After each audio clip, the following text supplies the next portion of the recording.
Ah, Mr. Orwell, I've been expecting you.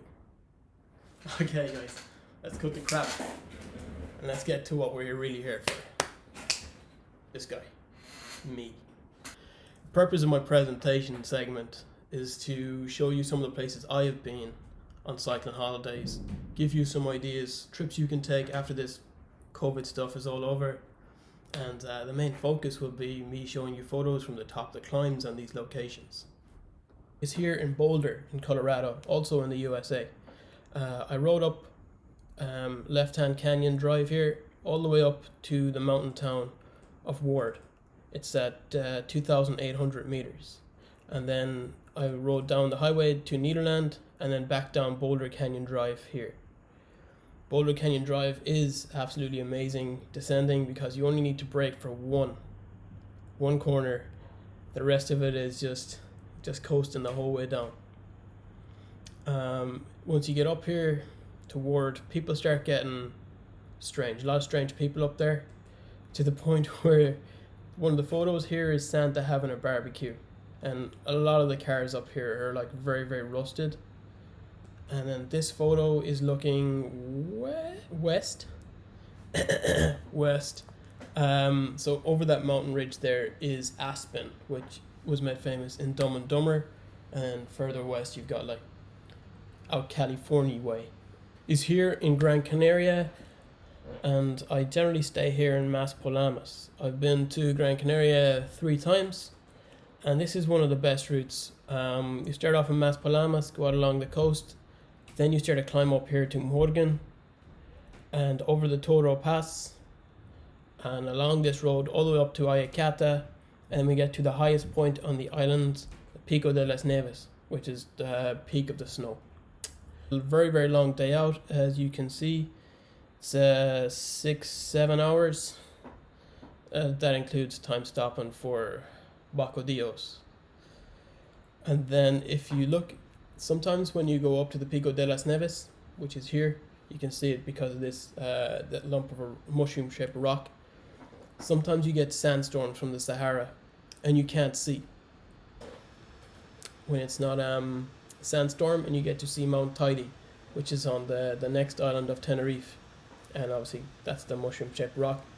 So you can see, you got to get lucky, because if you get a sandstorm, you've got to come up the next day to get the picture of Mount Tidy. We are here in Nice, and we're going to be discussing possibly the most notorious climb in the world cycling. This bad boy, the Col de la Madone. Lance Armstrong used to ride up and down this, and Michele Ferrari would meet him here and take a pinprick out of his ear to check his lactate levels when he was practicing for the old Tour de France. Nice is an amazing area because you have the Col de Braus, Col de Chiorini, Col de la Madone, and the Col de Ez and La Turbie. All very, very close.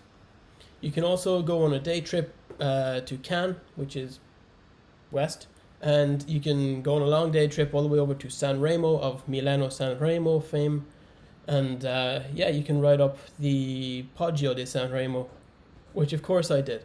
This is the top of the Col de la Madone, 925 meters above the old sea level, which are rising. So it'll be 924, 923 meters above sea level soon enough. This is also at the top looking like north into the Alps, the main Alps. So up there you got like towns like Sopel. Here is also a trip you can go on to Monaco, which is possibly one of the most famous corners in world racing. And here we have gone to the Poggio di San Remo, and this is the descent of the Poggio di San Remo, which is absolutely mental with these massive walls. Nice is an amazing area. I went in December, which was a huge mistake because I lost half of my kneecap in a crash on meltwater on the top of the Col de la Madone.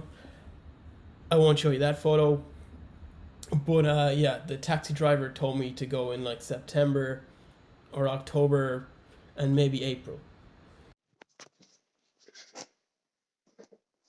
So I was editing this video, and Brian Johnson told me it has to be 5 minutes for this presentation, But there's gonna be a 14-minute version that deals with 7 climbs.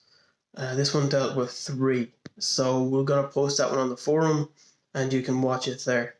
This concludes my presentation on the places I have been. If you would like to read more about the places I have been, I have many articles here on Orwell Wheeler's website. You just go to home, click tags, click Luke Potter.